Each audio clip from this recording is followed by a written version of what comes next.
ሰላም ሰላም ውዶቼ ዛሬ በአዲስ ነገር መጥቻለሁ። በእርግጥ በዛኛው ዩቲዩብ ላይ በተበላሸው ሰርቻለሁ። ይሄ እንግዲህ የወርጂ ባህላዊ ምግብ ነው።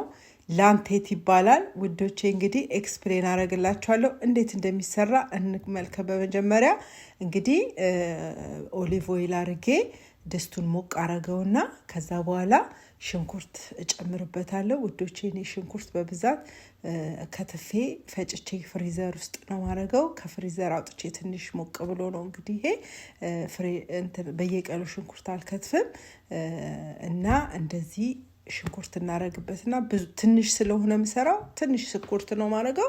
ውዶቼ እንግዲህ የወርጂ ባህላዊ ምግብ ነው። ይሄ ባህላዊ ምግብ እንግዲህ እንግዳ ሲመጣ የሚሰራ ነው። የምትወዱት ሰው ሲመጣ የሚሰራ ነው። እንግዲህ ስለ ወርጂ ማታውቁ ከሆነ ወርጂ ማለት የኦሮምኛ ቋንቋ ተናጋሪ ነው። ሁሉም ወርጂ ብሔረሰብ እንግዲህ ሙስሊም ብቻ ነው ያለው ወርጂ ማህበረሰብ ውስጥ። እንግዲህ ውዶቼ ይሄ ምግብ እንግዲህ በእርግጥ ከኢትዮጵያ ነው ተሰርቶ የሚመጣልን። እንደምታዩት አንድ ማንኪያ በርበሬና አንድ ማንኪያ ቲማቲም ያረግበታለሁ። አንዳንድ ሰዎች አያረጉም። ሁሉም በፍላጎቱ በሚችለው መስራት ይፈቀዳል። እንግዲህ እንደዚህ ያረኩ ውሃ ጠብ ያረኩ ሽንኩርቱን በደንብ አበስለውና ከዛ በኋላ የመጨረሻ ውሃ እከልስበታለሁ። ይሄው እንደምታዩት በደንብ እየተንተከተከ ነው፣ እየተቆላላ ነው የበርበሬው እንዲወጣ። ከዛ ጫው ከላይ እንደዚህ ጨምርበትና በደንብ አቁላለዋለሁ። ያው ቪዲዮ እንዳይረዝም ቆረጥ እያረኩ ውሃ ጠብ እያረኩ ነው የቆየሁት።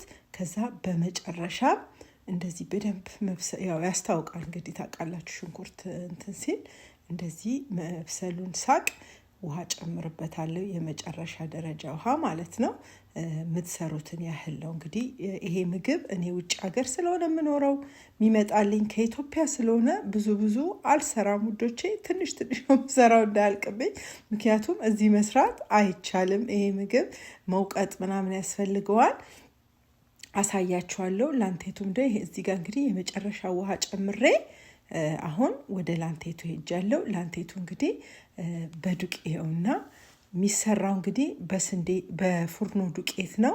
እንደዚህ እንደ እንጀራ ተጋግሮ ውጪ ደርቆ ከዛ በኋላ ተወቅጦ በጣም አስታውሳለሁ። እናቴ በፊት ኢትዮጵያ ያለው ስራ በጣም ያለፋል በእርግጥ። አሁን ግን ማሻአላ ሰዎች እየሰሩ በኦርደር እየሰሩ መግዛት ይቻላል። እንደዚህ ቅቤና ይሄን እናዘጋጃለን። እንደምታዩት እንግዲህ በጣም እኩል የተወቀጠ ራሱ ማሽን የሰራው ነው መስሎ በእርግጥ ተወቅጦ ነው ውዶቼ። እንደዚህ እናረግና አሁን የዚህ ጋር ነው ዋና ስራው። እዚህ ጋር እንጨምርበታለን። በትንሽ ውሃ ከበዛ ምናምን ውዶቼ አንዴ ከቦካ ተበላሸ ነገሩ ላችኋለሁ። በቃ በጣም ነው የሚቦካው። ስለዚህ በኤክስፒሪየንስ ነው ያመጣሁት። ስቲል የሚገርማችሁ በጣም ብዙ ሰዎች መስራት ይከብደናል፣ ይቦካብኛል ይላሉ በጣም ብዙ ሰዎች። እንግዲህ እንደዚህ ልክ ጨምሬው የመጀመሪያ ዙር ትንሽ እናረገውና ከዛ እንደዚህ ቅቤ ጨምርበታለሁ። ቅቤውን የማቀልጠው ያው ለእንትን እንዲመች ነው። ትንሽ አቀልጠዋለሁ።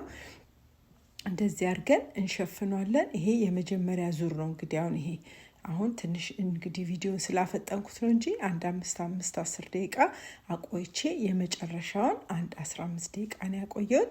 እንደዚህ አድርገን እናየዋለን። አሁን እንደምታዩት እዚህ ጋር ፍርፍር ብሎልኛል ውዶቼ። እንግዲህ አሰራሩ ቀላል ይመስላል እንጂ እዚህ ጋር ውሃ ልኩን የማታውቁ ከሆነ በቃ ይቦካል፣ ይያዛል። ቅንጬ ነው የሚመስለው። በጣም ነው የሚያስጠላው ሲቦካ።